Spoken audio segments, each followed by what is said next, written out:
సోదరులారా, ఈ నెల 22, 23 తేదీల్లో all India trade union congress AITC 12వ కడప జిల్లా మహాసభలు కడప నగరంలో అత్యంత అంగరంగ వైభవంగా జరగబోతున్నాయి. ఈ మహాసభలకు జాతీయ నాయకత్వం అలాగే రాష్ట్ర నాయకులు అతిరథ మహారథులందరూ కూడా పాల్గొనబోతున్నారు.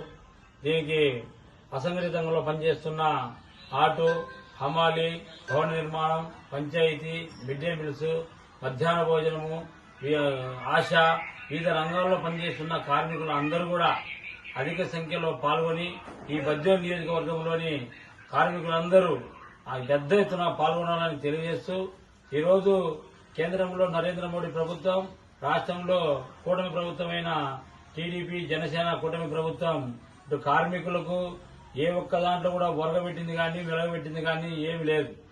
కానీ కార్మికులకు ఉండిన చట్టాలను 44 చట్టాలను 4 కోట్లుగా విభజించి కార్మికులకు అన్యాయం చేయాలని చూస్తుంది.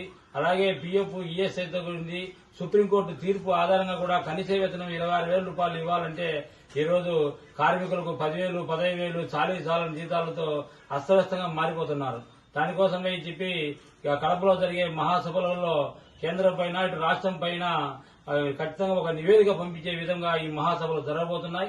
ఈ మహాసభలకు అధిక సంఖ్యలో కూడా కార్మికులందరూ సమాయత్తం కావాలని చెప్పి ఏఐటీసీ జిల్లా కార్యదర్శిగా, పిడుమస్తానిగా అందరి కార్మికులకు పిలుపునివ్వడం జరుగుతుంది.